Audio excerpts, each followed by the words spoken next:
와, 너무 귀엽지 않아요?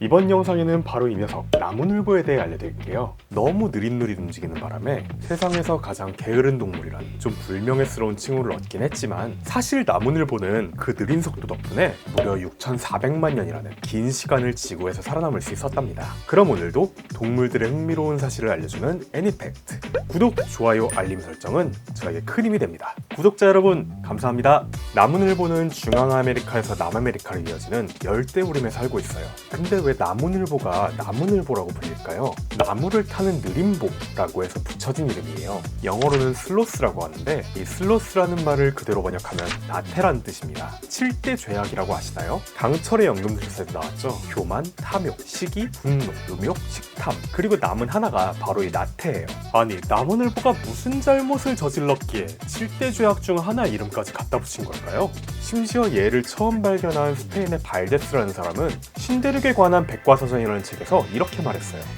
세상에서 가장 멍청한 동물로 이렇게 못생기고 쓸모없는 동물을 처음 본다. 와씨, 막말 개쩔어. 근데 그도 그럴 게 얘네가 진짜 느리긴 해요. 1시간에 900m, 1분에 15m, 그리고 1초에 25cm 움직이는 거거든요.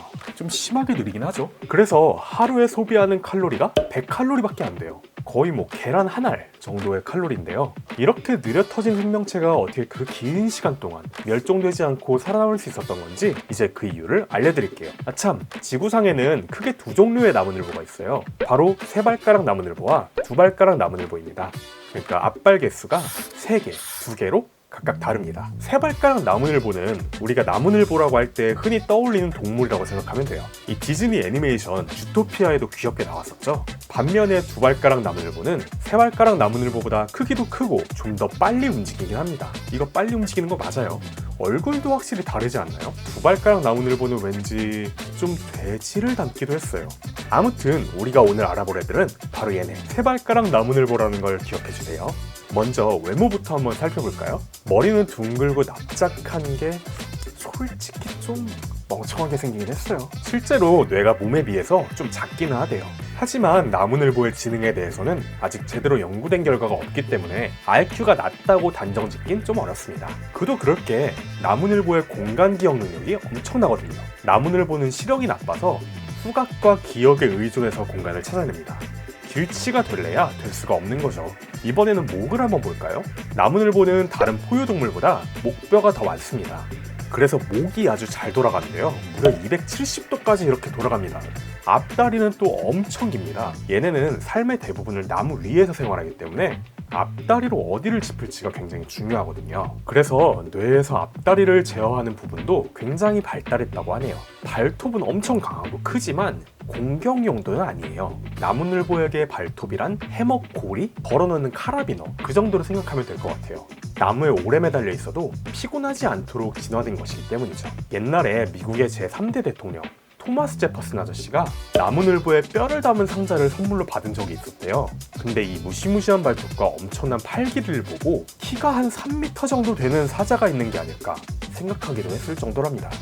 하지만 이렇게 우람한 발톱과 팔길이에도 불구하고 안타까울 정도로 약한 동물이긴 합니다. 나무늘보는 일주일에 한 번 정도 땅에 내려오는데 똥을 싸러 내려옵니다.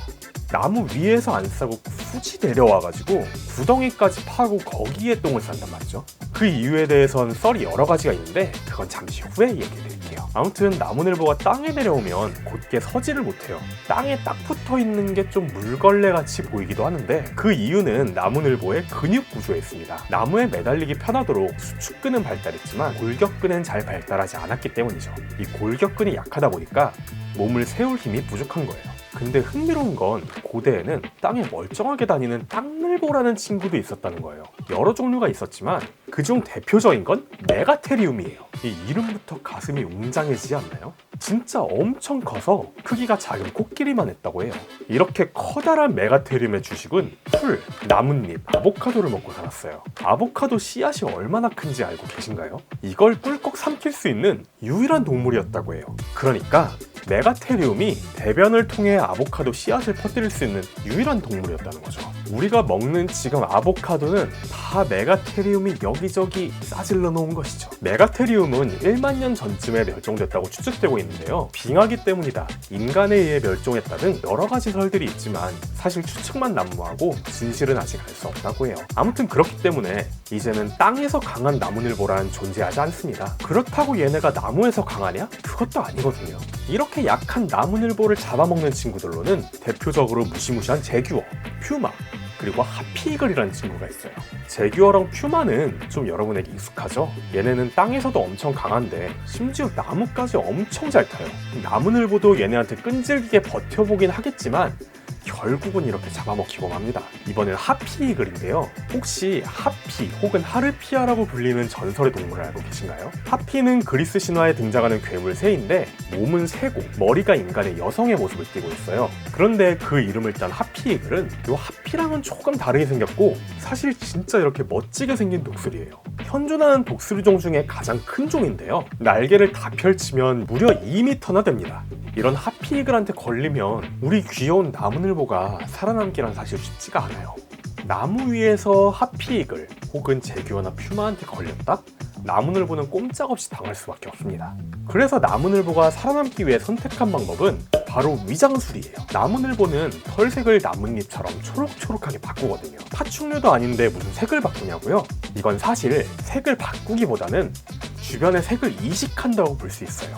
나무늘보의 거친 털에는 홈이 나 있는데요. 이 홈이 수분을 머금고 있는데 거기에 이끼랑 비슷한 녹조류가 끼고 아주 작은 무척추 동물 친구들이 거기에 삶의 터전을 이루게 돼요. 심지어는 나무늘보의 털 속에서 100마리가 넘는 나방들이 흔히 발견되고 있기도 합니다.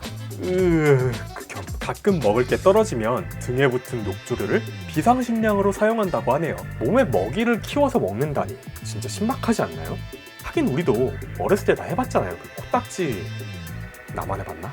물론 이런 보호색도 천적을 피하는 방법이지만 이렇게 느릿느릿 움직이는 것도 나무늘보가 나무 위에서 들키지 않는데 한 몫을 톡톡히 하고 있어요. 그런데 이런 나무늘보들도 용감하게 자신을 드러낼 때가 있습니다. 아까 그 똥 쌀 때냐고요? 물론 그때도 맞죠. 근데 그때뿐만이 아니에요. 나무늘보 암컷은 발전기를 맞으면 나무의 높은 곳에 올라가서 이렇게 소리를 질러요. 이 소리를 수킬로미터 내에 있는 나무늘보 수컷들이 듣고 암컷을 향해 달려갑니다. 이거 달리는 거 맞아요. 나무늘보가 나무 밑에 배변을 하는 이유도 이렇게 잠깐 자리를 비웠다가 자신의 위치로 돌아갈 수 있게 냄새를 남기기 위해서라고 주장하는 학설도 있더라고요. 이런 과정을 거쳐 수컷 나무늘보는 힘겹게 암컷 나무늘보를 만나게 되고 만나자마자 바로 교미에 돌입하게 돼요. 이 뜨거운 교미는 5초면 끝난다고 하는데요. 이게 어쩌면 나무늘보 생애를 통틀어 나무늘보가 제일 빠르게 하는 행동일지도 몰라요. 마지막으로 나무늘보에 대한 여러 가지 오해들이 있더라고요. 나무늘보가 하루 종일 잠만 잔다는 얘기도 있던데 이건 사실이 아닙니다. 나무늘보는 하루에 8시간에서 10시간 정도밖에 자지 않거든요. 생각보다 꽤 평범하지 않나요? 그리고 나무늘보가 공격성이 없을 것 같다, 순할 것 같다는 얘기도 있는데 나무늘보가 화가 나면 이렇게 온몸에 털을 곤두세우고 앞발을 엄청 빨리 휘둘러요. 엄청 빨리. 누구든 얌전한 나무늘보를 건드렸다가 아주 되는 거예요. 1970년대에 파나마 열대 산림 지역을 조사한 적이 있는데 그때 그 지역 포유류 개체수의 4분의 1이 바로 나무늘보였다고 해요. 생존 능력이 어마무시하죠? 어느 때보다 속도가 중시되고 있는 요즘 나무늘보의 느리고 독특한 생존 방식은 더 놀랍게 느껴지는 것 같습니다. 오늘 나무늘보에 대한 이야기들은 어떠셨나요? 영상 보는 동안 즐거우셨다면 구독, 좋아요, 그리고 알림 설정까지 꼭 부탁드리고요. 궁금하신 동물들의 이야기가 있다면 댓글로 달아주세요. 애니팩트가 알려드리겠습니다. 그럼 다음 시간에 만나요. 안녕.